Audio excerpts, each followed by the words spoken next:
చిన్న ప్రార్థన చేసుకుని మనం వర్తమానంలోకి వెళ్దామండి. పరిశుద్ధమైన తండ్రి, ప్రేమానం కలిగిన ప్రభువా, ఈ ఉదయకాల సమయంలో సంఘంతో కలిసి ఇటు రీతిగా ఆరాధించడానికి, నిన్ను స్తుతించడానికి, నిన్ను కీర్తించడానికి, నీ నామానికి మహిమ తీసుకురావడానికి మీరు మాకు అనుకూలపరిచి ఇచ్చిన మరొక తరుణాన్ని బట్టి మీకు వందనాలు, స్తుతులు, స్తోత్రాలు. తండ్రి నాయన, జీవించి ఉన్నామంటే మీ కృప, మీ కాపుదల, మీ భద్రత, మీరు మా పట్ల చూపిస్తున్న అత్యంత వాత్సల్యం ప్రభువా. నైనా మేము సజీవులుగా ఉంటేనే కదా నిన్ను ఆరాధించేది. మమ్మల్ని సజీవు లెక్కలో ఉంచి మిమ్మల్ని ఆరాధించటానికి మమ్మల్ని మీరు సిద్ధం చేస్తున్నందుకు వందనాలు. మీ దాసుడు దీనుడు, బలహీనుడు, ఇక్కడ నిలబడి మాట్లాడే అర్హత నాకు లేదని మనస్ఫూర్తిగా ఒప్పుకుంటున్నాను. పరిశుద్ధాత్మదేవ, మీరే మీ కార్యాన్ని జరిగించండి. మీ మాటలను, మీ వాక్కులను మాకు వినిపింప చేయండి. మీరేమై ఉన్నారో మేము మీ వాక్యంలో నుంచి గుర్తు చేసుకుని నేను స్తుతించడానికి, హృదయం ఆరాధించడానికి మీ కృపను మా అందరికీ అనుగ్రహించమని యేసు ప్రభువారి శ్రేష్టమైన నామంలో అడిగి వేడుకను ప్రార్థిస్తున్నాం తండ్రి, ఆమేన్.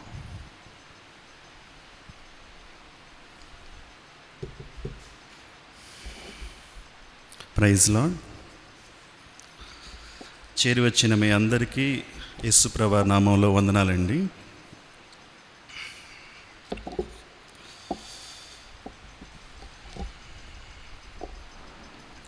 మోషే ధర్మశాస్త్రాన్ని రాయటం ప్రారంభిస్తూ ఆదియందు దేవుడు భూమి ఆకాశాలను సృజించెను అనే ఒక అద్భుతమైన స్టేట్మెంట్తో ప్రారంభిస్తాడు ధర్మశాస్త్రాన్ని. ఆదియందు దేవుడు భూమి ఆకాశాలను సృజించెను. సేమ్ ఇంటెన్షన్తో యోహాను భక్తుడు కూడా తన సువార్తను ప్రారంభిస్తూ ఆదియందు వాక్యం ఉండెను అనే ఒక అద్భుతమైన స్టేట్మెంట్తో ప్రారంభిస్తారు. దేనికి ఆది? ఎవరికి ఆది? దేవునికా లేకపోతే ఈ సృష్టిక? దేవునికి ఆది ఉంటుందా? దేవుడు అనేవాడు ఆదియు ఏదియు లేనప్పుడు ఉన్నవాడు. బైబిల్లో పాత నిబంధన గ్రంథంలో 3 సార్లు ఉంటుంది.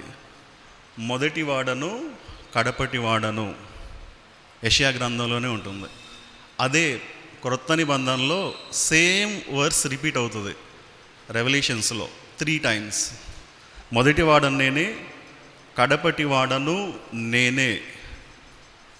ఇంకో చోట ఉంటుంది అల్ఫాయు ఒమేగాను నేనే. మరి ఇక్కడ బైబిల్లో మోషే రాస్తున్న ఆది దేని గురించి? దేనికి బిగినింగ్? దేనికి బిగినింగ్? మన సైన్స్ స్టడీ చేస్తే దేని గురించి స్టడీ చేస్తాం? టైం, స్పేస్, మ్యాటర్, ఎనర్జీ, వీటి గురించి స్టడీ చేస్తాం కదా. వీటన్నిటిలో ప్రాముఖ్యమైనది టైం గురించి మాట్లాడుకుంటూ ఉంటాం. టైం ట్రావెల్ గురించి మాట్లాడుకుంటూ ఉంటాం. ఐన్స్టీన్ సాపేక్ష సిద్ధాంతాన్ని గురించి మాట్లాడుకుంటూ ఉంటాం కదా. టైం ట్రావెల్ గురించి ఎక్కువ మాట్లాడుతూ ఉంటాయి. ఎక్కువ మూవీస్ కూడా టైం ట్రావెల్ గురించి చేస్తూ ఉంటారు. టైంకి అంత ప్రాధాన్యత ఉంది. ఆది యందు అంటే టైంకి ప్రారంభం అని చెప్పొచ్చా? ఈ విశ్వం యొక్క ఉనికికి ప్రారంభం అని చెప్పొచ్చా? దేవుని యొక్క ఉనికికి ప్రారంభం గురించి చెప్పట్లేదు, కానీ ఈ ప్రపంచం యొక్క ఉనికికి ప్రారంభం గురించి ప్రారంభిస్తూ ఉన్నాడు. ఎవరు? మోషే. సృష్టికర్త అయిన దేవుడు. సృష్టికర్తకి ఎలాంటి లక్షణాలు ఉండాలి? సృష్టికర్తని ఎవరు సృష్టించని వ్యక్తి అయి ఉండాలి. అంటే సృష్టికర్త అయిన దేవుణ్ణి ఎవరు సృష్టించకూడదు, అంతేనా? సృష్టికర్తని ఎవరైనా సృష్టించాలనుకోండి, ఆయన సృష్టికర్త అవడు, సృష్టము అవుతాడు కదా. ఆయన సృష్టించిన వ్యక్తి దేవుడు అవుతాడు. సృష్టికర్త అయిన దేవునికి ఉండాల్సిన మొట్టమొదటి క్వాలిఫికేషన్ ఏంటంటే, ఆయన్ను ఎవరు సృజించకూడదు, తనకు తానుగానే స్వయం భవుడు అంటారు కదా, తనకు తానుగానే ఉన్నవాడై ఉండాలి. స్వయంగా తనకు తానుగానే ఉన్నవాడై ఉండాలి. సృష్టికర్త సమస్తాన్ని సృజించిన వాడే ఉండాలి. నెంబర్ 1, ఆయన ఎవరు సృష్టించకూడదు. ఆయన ఉనికికి ఎవరు కారణం కాకూడదు, తన ఉనికికి తానే కారణం అవ్వాలి. నెంబర్ 2, ఆయన సమస్తాన్ని సృష్టించిన వాడే ఉండాలి. దేని చేత? బైబిల్ ఉంటుంది కదా, కలిగి ఉన్నదేదియు ఆయన లేకుండా కలుగలేదు. ఈ సృష్టిలో కనపడుతున్న ప్రతి వస్తువు కావచ్చు, పదార్థం కావచ్చు, ఆ సకల చరాచర సృష్టి కావచ్చు, ప్రతిదీ ఎవరి మూలంగా కలిగింది? దేవుడు అనేవాడికి తనకు తానుగా ఉన్నవాడై ఉండాలి, సమస్తాన్ని సృష్టించిన వాడే ఉండాలి. తాను సృష్టి చేయటానికి ఎలాంటి ఇన్పుట్స్ అవసరం లేదు. దేవుడికి ఇన్పుట్ అవసరమా? ఒక సాఫ్ట్వేర్ పనిచేయాలంటే ఏం చేయాలి? ఒక ప్రోగ్రామ్ రాయాలి కదా. ఒక ప్రోగ్రాం రాస్తే ఒక రోబోని తయారు చేసిన రోబో పనిచేయాలి అంటే దానికి కొన్ని కమాండ్స్, దానికి కొన్ని ఇన్పుట్స్ ఇవ్వాలి, అంతే కదా.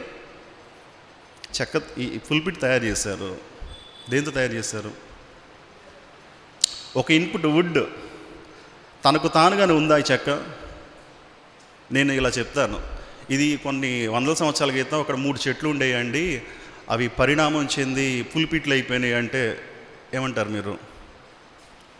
ఒక 100 సంవత్సరాల క్రితం 3 చెట్లు ఉండేవి ఇక్కడ, అవి పరిణామం చెంది ఫుల్పిట్లుగా మారిపోయినాయి అంటే ఏమంటారు?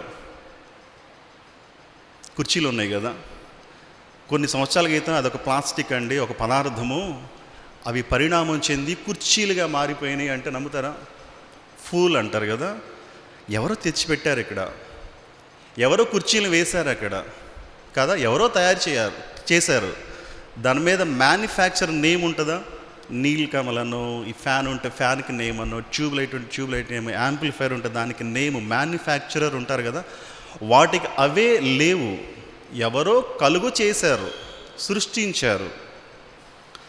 అయితే దేవుడు చేసే సృష్టికి ఇన్పుట్స్ అవసరంలా, పదార్థం అవసరంలా. దేవుని యొక్క నోటి మాటే ఇది కలుగునుగాక అంటే సమస్తం కలిగినాయి. మనిషి ఏదైనా వస్తువును తయారు చేయాలంటే ఒక రా మెటీరియల్ కావాలి. దేవునికి రా మెటీరియల్ అవసరం లేదు, దేవుని యొక్క నోటి మాటే ఇన్పుట్. ఒక సైంటిస్ట్ దేవునితో ఛాలెంజ్ చేశాడంట, దేవా నువ్వు మనిషిని చేసావు కదా, నేను కూడా చేయగలను అన్నాడంట. ఇద్దరు పోటీ పెట్టుకున్నారంట. ఎప్పుడు జరిగింది బ్రదర్ అని అడగొద్దు, జస్ట్ ఇలిస్ట్రేషన్. ఇద్దరు పోటీ పెట్టుకున్నారంట. ఎవరు? సైంటిస్ట్ అండ్ దేవుడు. నాకున్న టాలెంట్ మొత్తం ఉపయోగించి, నాకున్న సైన్స్ను ఉపయోగించి నేను మనిషిని చేస్తాను అంటే దేవుడు అన్నాడంట, నీకు మనిషిని చేయాలంటే సైన్స్ కావాలేమో, నాకేం చాలు? నాకు మట్టి చాలు. ఏం చాలు? నీకు ఇన్పుట్, నీకు సైన్స్ కావాలేమో, నాకేం కావాలి? నాకు మట్టి చాలు. మట్టిలో నుంచి చేశాను నేను అన్నాడంట. సరే దేవుడా, నేను కూడా మట్టిలో నుంచి చేస్తాను అని కింద కొంగి మట్టి తీయబోతున్నాడంట. దేవుడు అన్నాడంట, డోంట్ టచ్ అన్నాడంట. ఎందుకని? ఆ మట్టి నాది, ఆ భూమి నాది. నేను చేసిన భూమిలో నుంచి, నేను చేసిన మట్టిలో నుంచి నువ్వు మనిషిని చేయటం కాదు, నీకు నువ్వుగా ఒక భూమిని తయారు చేసుకో, నీకు నువ్వుగా ఒక మట్టిని తయారు చేసుకో, దానిలో నుంచి మనిషిని నిర్మించు, అప్పుడు నువ్వు గ్రేట్ అని ఒప్పుకుంటాను. అది సాధ్యమేనా? మనిషి ఏ వస్తువునైనా తయారు చేయడానికి ఇన్పుట్ కావాలి. దేవుడు ఏ వస్తువునైనా చేయటానికి ఆయనకి ఇన్పుట్ అవసరంలా. ఆయన దేనినైనా చేయగలడు, ఎలాంటి రా మెటీరియల్ లేకుండా చేయగలడు. దేవుడు అనేవాడు నెంబర్ 1 తనకు తానుగా ఉండాలి, సమస్తాన్ని కలుగు చేసిన వాడే ఉండాలి. ఆ సమస్తాన్ని చేయటానికి ఎలాంటి ఇన్పుట్ అవసరం లేదు. నెంబర్ 4 సృష్టిని, సమస్తాన్ని కంట్రోల్ చేయగలగాలి. దేవుడు ఈ సృష్టిని కంట్రోల్ చేసిన సందర్భాలు బైబిల్లో చాలా ఉన్నాయి. ఒకసారి యేసుక్రీస్తు ప్రభువారితో శిష్యులు ప్రయాణం వెళ్తుంటే పెద్ద గాలివాన వస్తుంది కదా, వస్తే ప్రభువా నశించిపోతున్నావు అంటారు. నిద్రపోతూ ఉంటాడు ఆయన. లేచి కంట్రోల్ చేస్తాడు కదా, గాలిని సముద్రాన్ని కంట్రోల్ చేస్తాడు. అప్పుడు శిష్యులు ఏమనుకుంటారు, ఎవరైనా సముద్రం లోబడుతుందేంటి, గాలి లోబడుతుందేంటి, ఈ తుఫాను లోబడుతుందేంటి అనుకున్నారా? అంటే దేవుడు అనేవాడు ఉంటే ఆయనకి సమస్తము లోబడాలి. నెంబర్ 1 ఆయనగా ఉండాలి. నెంబర్ 2 సమస్తాన్ని చేసిన వాడే ఉండాలి. నెంబర్ 3 ఆయన చేయటానికి ఎలాంటి ఇన్పుట్స్ అవసరం లేదు. నెంబర్ 4 సమస్తాన్ని, తాను చేసిన సమస్తాన్ని కంట్రోల్ చేయగలిగిన వ్యక్తి అయి ఉండాలి. నెంబర్ 5 సృష్టి అనేది యాక్సిడెంటల్గా జరిగిందా, ఇంటెన్షనల్గా జరిగిందా? సైన్స్ ఏం చెప్తుంది? యాక్సిడెంట్గా ఒక పరమాణువు విచ్ఛిన్నం చెందింది. ఆ పరమాణువు ఎక్స్పాండ్ అవ్వకుండా విశ్వం తయారైంది. నమ్మొచ్చా? ఏమంటారు దీన్ని? బిగ్ బ్యాంగ్ థియరీలో మెరిట్స్ ఉంటాయి, డిమెరిట్స్ ఉంటాయి కదా. అది అయ్యుండొచ్చు అని మాత్రమే చెప్తుంది, అలా జరిగింది అని చెప్పట్లేదు. అలా అయ్యుండొచ్చు అని ఒక థియరీ. ఒక పరమాణు విచ్ఛిన్నం చెందితే ఒక గ్లాసుని కింద వేసారు అనుకోండి, ఆ పెంకులు ఉంటాయి కదా, ఎలా ఉంటాయి? ఒక మొక్క బంగారం, ఒక మొక్క వెండి, ఒక మొక్క ఇనుము ఉంటుందా? పరమాణు విచ్ఛిన్నం చెందితే పీరియాడిక్ టేబుల్లో ఇవన్నీ ఎట్టొచ్చినాయి? Hydrogen, helium, lithium, beryllium, boron, carbon, nitrogen, oxygen, ఇవన్నీ ఎట్టొచ్చినాయి? అది యాక్సిడెంటల్గా జరిగితే ఇవన్నీ వస్తాయా? లేకపోతే ఇంటెన్షనల్గా ఎవరైనా క్రియేట్ చేశారా? యాక్సిడెంటల్గా జరిగితే, ఇప్పుడు ఎక్కడైనా రోడ్డు మీద యాక్సిడెంట్ అయిందనుకోండి, ఆ యాక్సిడెంట్ జరిగిన ప్లేస్ ఎలా ఉంటుంది? చక్కగా నీట్గా శుభ్రంగా ఉంటుందా? ఆ రోడ్డు కూడా పాడైపోద్ది, వెహికల్స్ కూడా పాడైపోతాయి. మరి ఇంత ఆర్గనైజ్డ్గా ఈ సృష్టిని చూస్తే, ఈ సముద్రాలను చూస్తే, ఈ పక్షులను చూస్తే, వీటన్నిటిని ఎవరో కంట్రోల్ చేస్తున్నట్టుగా, ఒక ఆర్గనైజ్డ్గా డిజైన్ చేసినట్టుగా అనిపించడం లేదా? ఆ సృష్టి అనేది యాక్సిడెంటల్గా జరిగింది కాదు, ఇంటెన్షనల్గా క్రియేట్ చేసినదై ఉండాలి. అంటే ఒక పర్పస్ఫుల్గా క్రియేట్ చేసినదై ఉండాలి. మనిషిని చేసిన దేవుడు ప్రతి ఒక్కరి పట్ల దేవునికి ఒక పర్పస్ ఉందా లేదా చెప్పాలి. ఉందా? చేసిన ప్రతి మనిషి, భూమి మీద పుట్టిన ప్రతి మనిషి పట్ల దేవునికి ఒక పర్పస్. నువ్వు ఎవరైనా కావచ్చు, నువ్వు ధనవంతుడు కావచ్చు, ధనం లేకపోవచ్చు, లేకపోతే అధికారివై కావచ్చు, అధికారం లేని వ్యక్తి అయినా కావచ్చు, చిన్నవాడు కావచ్చు, పెద్దవాడు కావచ్చు, నీ స్టేటస్ ఏదైనా కానీ భూమి మీదకి నువ్వు వచ్చావంటే ఒక పర్పస్ఫుల్గా వచ్చావు. దేవుడు కూడా తాను చేసిన ప్రతి సృష్టిలో ప్రతి భాగము ఒక పర్పస్ఫుల్గా తయారు చేయబడింది. అంతేగాని ఒక యాక్సిడెంటల్గానో ఏదో జరిగిపోయింది అలా జరగల. సృష్టి దేవుడు తనకు తానుగా సృజించబడిన వాడే ఉండాలి, అన్నిటినీ కలుగజేసిన వాడే ఉండాలి. దేవుడు సృష్టి చేయడానికి ఎలాంటి ఇన్పుట్స్ అవసరం లేదు.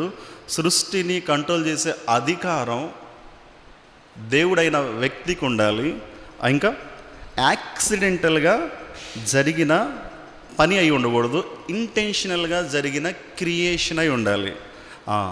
ఇవన్నీ ఎందుకు? ఫైనల్గా ఇవన్నీ ఎందుకు? కీర్తనల గ్రంథం 19:1. కీర్తనల గ్రంథం 19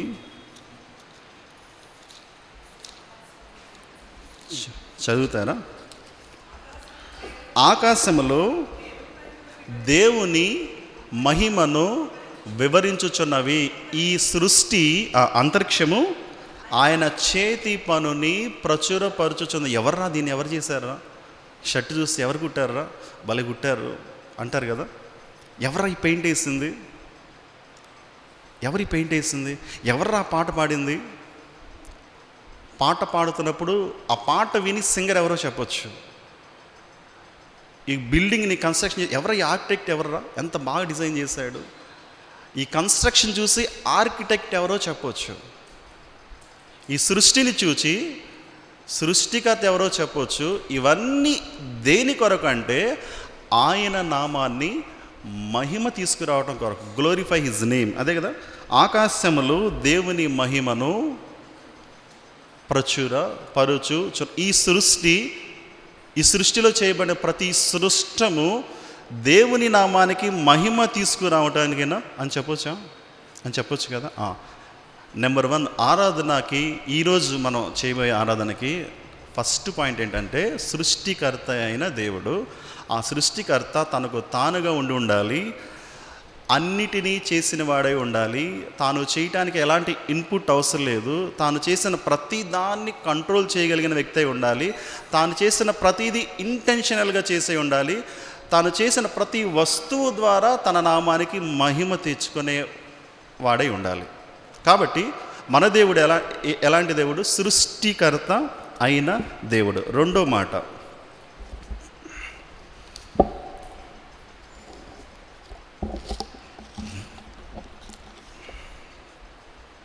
కీర్తనల గ్రంథం 96:13.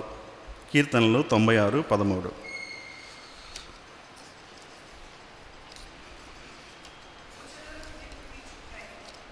భూజనులను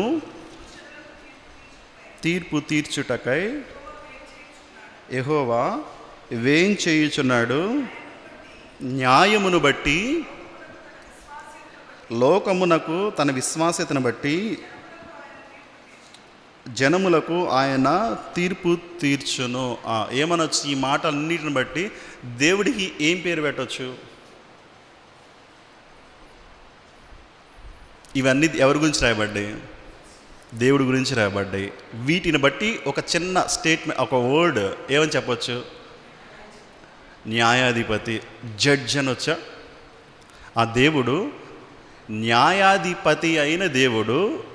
ఈ న్యాయాధిపతి ఏ విధంగా తన న్యాయాన్ని చేస్తాడో ఆదికాండంలో చూద్దాం. 18వ అధ్యాయం.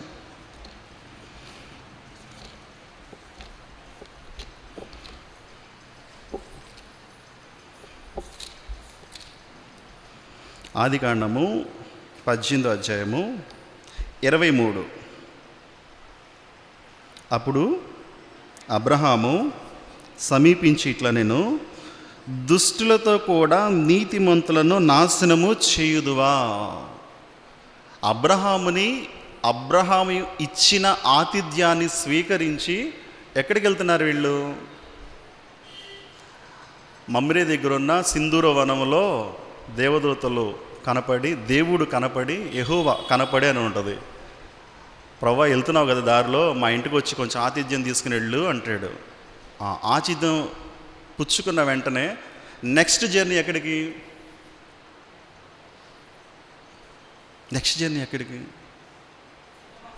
సొదొమ గొమొర్రాకి వెళ్తున్నాడు. ఆ విషయం అబ్రహాంకి చెప్తాడు కదా. ఆ సొదొమ గొమొర్రాలో ఎవరున్నారు? లోతు ఉన్నాడు. లోతు అంటే నా జనం కూడా నశించిపోతారేమో అన్న ఉద్దేశంతో దేవునితో ఒక మంచి కాన్వర్జేషన్ ఇది. అబ్రహాం అంటాడు దేవుడిని ఏమంటాడు? 23, దుష్టులతో కూడా నీతిమంతులను నాశనము చేయుదువా? ప్రభువా, నువ్వు దుష్టులు నాశనం చేయడానికి వెళ్తున్నావు, సరే బాగానే ఉంది, అందులో నీతిమంతులు ఉంటే పరిస్థితి ఏంటి? ఒకవేళ ఒక 50 మంది నీతిమంతులు ఉన్నారనుకో, ఏం చేస్తావు? ఆ 50 మంది నిమిత్తం నేను నాశనం చేయను అంటాడు. ప్రభువా, మరి ఒక్క 5గురు తగ్గారనుకో ఏం చేస్తావు అంటాడు. సరే 5గురు తగ్గి 45 మంది నీతిమంతులున్నా నాశనం చేయను అంటాడు. కోపం తెచ్చుకుని అంటే ఇంకోసారి అడుగుతాను, 30 మందే ఉన్నారనుకో ఏం చేస్తావు? సరే 30 మంది ఉన్నా నాశనం చేయను అంటారు. ఇంకొకసారి అడుగుతాను. ఇదే కదా ఆ కాన్వర్జేషన్, అట్లాగే ఉంటుంది. ఇంకొకసారి అడుగుతాను, ప్రభు ఏమనుకోగా నువ్వు 20 మందే ఉన్నారనుకో ఏం చేస్తావు? 20 మంది ఉన్నాగా నాశనం చేయను.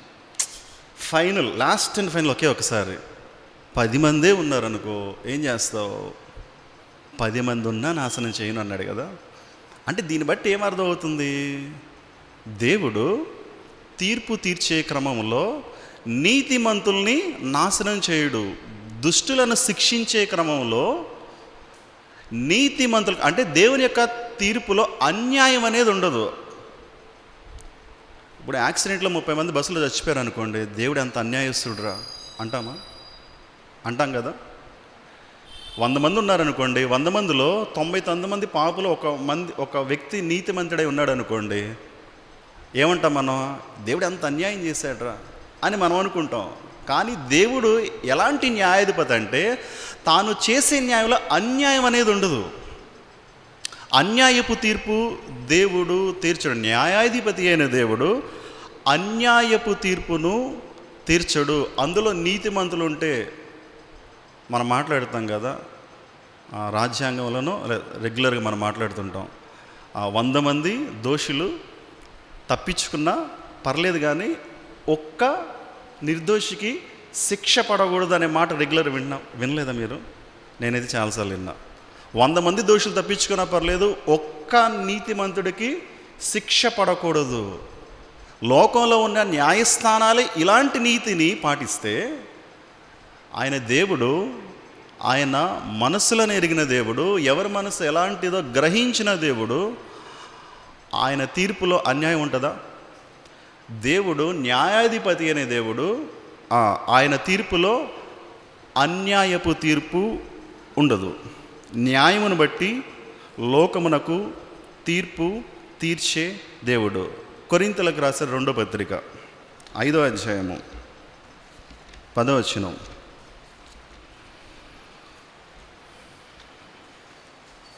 కొరింథీయులకు రాసిన 2వ పత్రిక 5:10. అమ్మా చదవండి.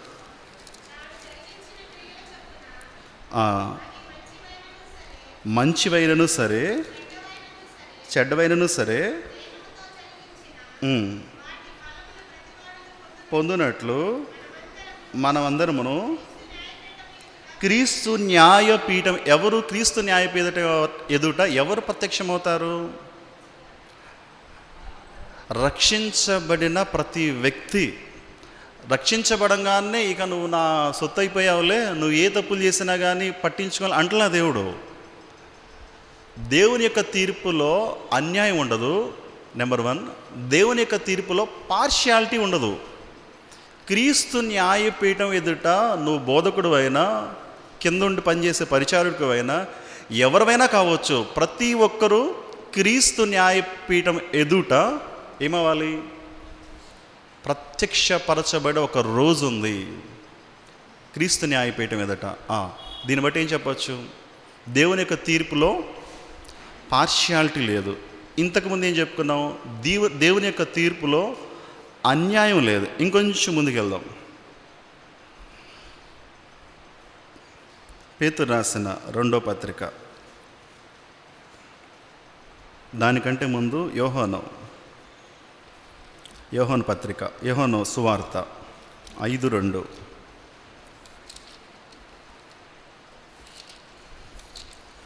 యోహాను సువార్త 5:2.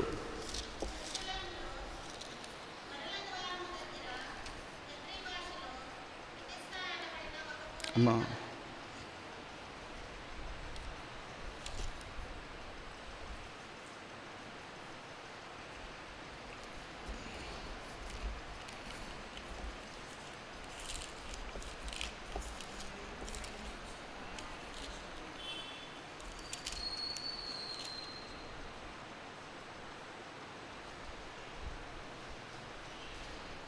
రిఫరెన్స్ మిస్ అయ్యానండి.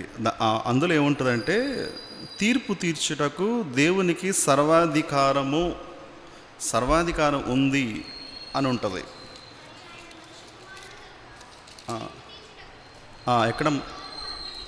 ఎక్కడమ్మా అది? 5:27. 5:27 ఏముంది? గనుక తీర్పు తీర్చుటకు అధికారం కలిగిన వ్యక్తి అన్యాయపు తీర్పు తీర్చట్లేదు, తన తీర్పులో పార్షియాలిటీ లేదు. తను తీర్పు తీర్చబోయే ముందు తొందరపడి తీర్పు తీర్చడంట దేవుడు. పేతురు 2వ పత్రిక 3:9 ఏముంటుంది? పేతురు రాసిన 2వ పత్రిక 3:9. ఎంచుకున్నట్లు ఆలస్యం చేయవాడు కాదు, కానీ ఎవడును నశింపవలని ఇచ్చయింపగా అందరూ మారు మనస్సు పొందవలెనని కోరుచు మీ ఎడల దేవుడు తీర్పు తీర్చే ముందు దీర్ఘశాంతాన్ని చూపిస్తాడంట. అంటే తొందరపడి తీర్పు తీర్చడు, తొందరపడి పనిష్మెంట్ ఇవ్వడు, తొందరపడి తీర్పుకు అప్పగించడు. తొందరపడి దేవుడు ఇశ్రాయేలీయులను కానీ యూదా రాజ్యాన్ని కానీ అన్యులకి అప్పగించేటప్పుడు దేవుడు చూసి ఎంతో ఓర్చుకుని అప్పుడు కానీ వీళ్ళు ఇంకా మాట వినరు అని నిశ్చయించుకున్న అప్పుడు మాత్రమే ఆ కనానీయుల పాపము తీవ్ర స్థాయికి వచ్చినప్పుడు మాత్రమే అప్పగించాడు కదా. అంతవరకు వెయిట్ చేశాడు దేవుడు. అంటే న్యాయాధిపతి అనే దేవుడు, ఆయన తీర్పులో అన్యాయం ఉండదు, ఆయన తీర్పులో పార్షియాలిటీ ఉండదు, ఆయన తీర్పులో తొందరపడి తీర్పులు ఉండవు. ఇంకా రోమపత్రిక 8:1 ఏముందంటే క్రీస్తునందు ఉన్న వారికి ఏ శిక్షా విధియు లేదు. న్యాయాధిపతి అనే దేవుడు న్యాయంగా తీర్పు తీరుస్తాడు. అయితే నువ్వు తీర్పులోకి రాకుండా ఉండాలంటే క్రీస్తునందు ఉంటే నువ్వు ఏ శిక్షా విధిలోనికి రావు. అంటే ఒక ఎష్యూరెన్స్ ఇస్తున్నాడు దేవుడు. నువ్వు గనక నన్ను నమ్ముకుంటే నేనేం చేస్తానంటే తీర్పులోనికి తీసుకురాను అని చెప్తున్నాడు. మన దేవుడు ఎలాంటి దేవుడు? న్యాయాధిపతి అయిన దేవుడు. ఫస్ట్ ఏం చూసాం? సృష్టికర్త అనే దేవుడు, న్యాయాధిపతి అయిన దేవుడు. చివరిదిగా ఇంకొక మాట చూసుకుని మనం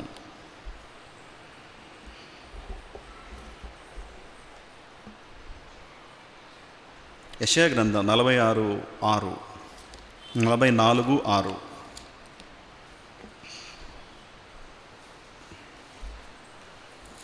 యెషయా గ్రంథం 44 యెహోవా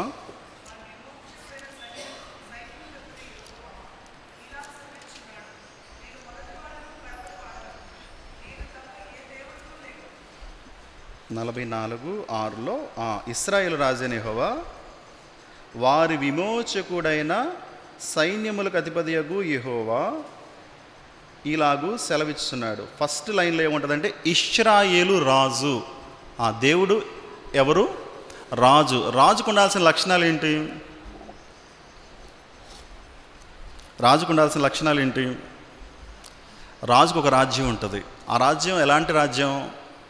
బబులోన్ సామ్రాజ్యం అంతరించిపోయింది, మాదీయులు పార్సీకులు వెళ్ళిపోయారు, రోమా సామ్రాజ్యం వెళ్ళిపోయింది, బ్రిటిష్ సామ్రాజ్యం వెళ్ళిపోయింది. దేవుని రాజ్యం వస్తుంది. దేవుడికి ఒక రాజు అయితే ఆయనకు ఒక రాజ్యం ఉంటుంది. ఆ రాజ్యం ఎలాంటి రాజ్యమై ఉండాలి?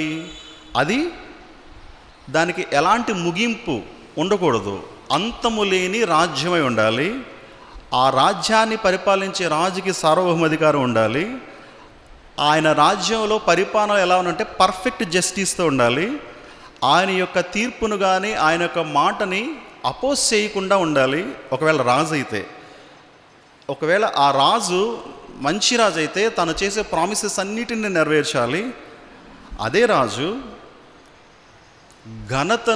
ఘనతకు అర్హుడై ఉండాలి.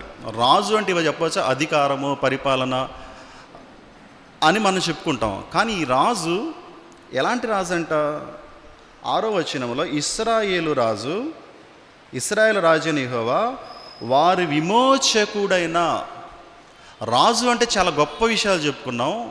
రాజుకు ఉండాల్సిన ఇంకొక అద్భుతమైన లక్షణం ఏంటంటే రాజు అనే వ్యక్తి విమోచించాలి.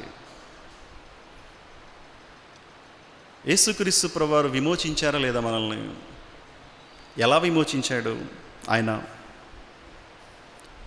పేతురు రాసిన మొదటి పత్రిక 1:18. పేతురు రాసిన మొదటి పత్రిక 1:18లో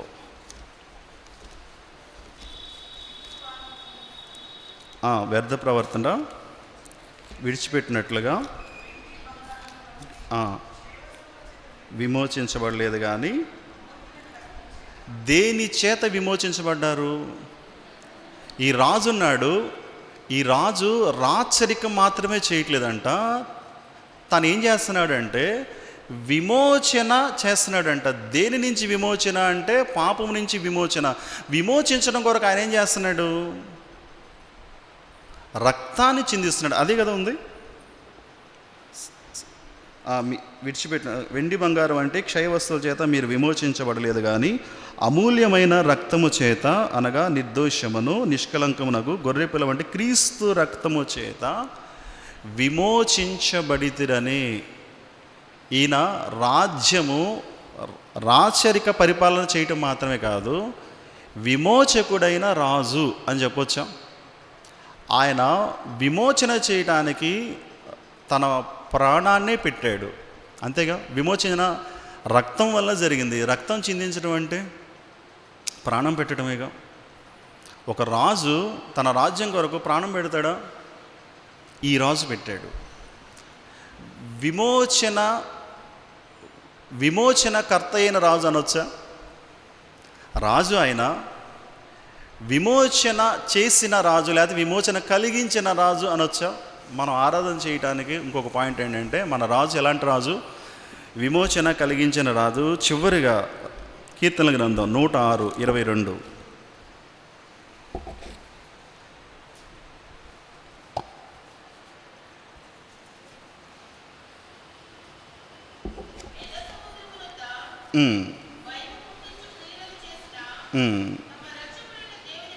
దేని నుంచి రక్షించాడు దేవుడు?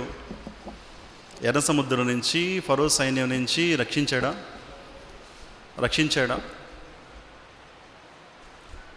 ఎర్ర సముద్రం దగ్గర ముందు నుయ్యి వెనక ఈ పరిస్థితి కదా. వెనకేమో ఫరో సైన్యం జరుగుతుంది, ముందేమో సముద్రం ఉంది. ఆ పరిస్థితిలో ఏమని అనుకుండొచ్చు మోషే? ఆగిపోయాడు. ఆగిపోతే దేవుడు అంటాడు, ఎందుకు ఆగేవంటాడు. అంతేనా? ఎందుకు ఆగేవంటాడు? సముద్రం ఉంది ప్రభువా. అయితే ఏంటి అంటాడు, ఎళ్ళు అంటాడు. నీ చేతిలో కర్ర చూపించు అంటాడు కదా. అంటే ఇక్కడేమో జనమేమో తిట్టుకుంటున్నారు, మోషే కన్ఫ్యూజన్లో ఉన్నాడు. ఫరో మైండ్ ఎలా ఉంది? అబ్బా ఏం చిక్కారా అనుకుంటాడా? జనులు తిట్టుకుంటున్నారు, మోషే కన్ఫ్యూజన్లో ఉన్నాడు. ఫరో ఏమో అబ్బా బలి చిక్కారా అనుకుంటున్నాడు. దేవుడేం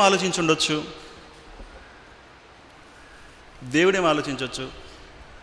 ఆ సందర్భంలో దేవుడు పైనుంచి చూస్తూ ఏం ఆలోచించవచ్చు? నా చేతికి ఏమి చిక్కారా అని ఫరో అనుకుంటుంటే దేవుడేమనొచ్చు? అరే పిచ్చి ఫరో, చిక్కింది వాళ్ళు కాదు, నువ్వు నీ సైన్యం కదా. ఫరో చేతి నుంచి, ఐగుప్తు బానిసత్వం నుంచి, ఎర్ర సముద్రం నుంచి రక్షించిన దేవుడు. చివరిగా ఒక మాట ముగించుకుందాం. యోహాను సువార్త మొట్టమొదటి అధ్యాయం,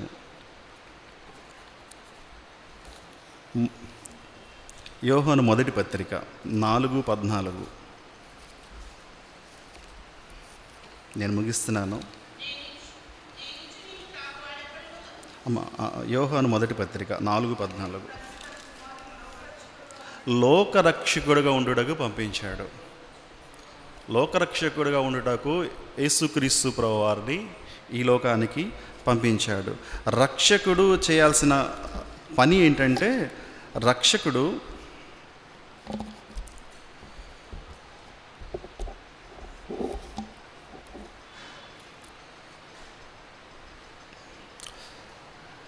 బైబిల్లో ఉంటుంది కదా, తన ప్రజలను వారి పాపముల నుంచి ఆయన్నే రక్షించనని ఉంటుంది కదా. ఆయన కూడా అని ఉండదు, ఆయనే అంటే ఓన్లీ సేవియర్. దేవుడు రక్షకుడు, ఆయన మాత్రమే రక్షించగలడు. ఆ రక్షణలో దేవుని యొక్క ప్రేమ కనపడుతుంది. ఆ రక్షణలో పాపం నుంచి విమోచన కనిపిస్తుంది. ఆ రక్షణని బట్టి మనుషుల్ని నిత్య జీవానికి తీసుకువెళ్ళడానికి కారణమవుతుంది. నెంబర్ 1 సృష్టికర్త అయిన దేవుడు, న్యాయాధిపతి అయిన దేవుడు, విమోచనకర్త అయిన రాజు. నెంబర్ 4 రక్షకుడైన దేవుడు. నేను ఇంకా దీని గురించి డీప్గా ఎక్స్ప్లెయిన్ చేయట్లేదు, నా సమయం అయిపోయింది. ఈ 4 పాయింట్లు మనం బేస్ చేసుకుని ఆరాధన చేద్దాం. నెంబర్ 1 సృష్టికర్త అయిన దేవుడు. నెంబర్ 2 న్యాయాధిపతి అయిన దేవుడు. నెంబర్ 3 విమోచనకర్త అయిన రాజు. నెంబర్ 4 రక్షకుడైన దేవుడు. ఈ 4 పాయింట్లు మనం బేస్ చేసుకుని ఆరాధన చేద్దాం. కళ్ళు మూసుకుందాం.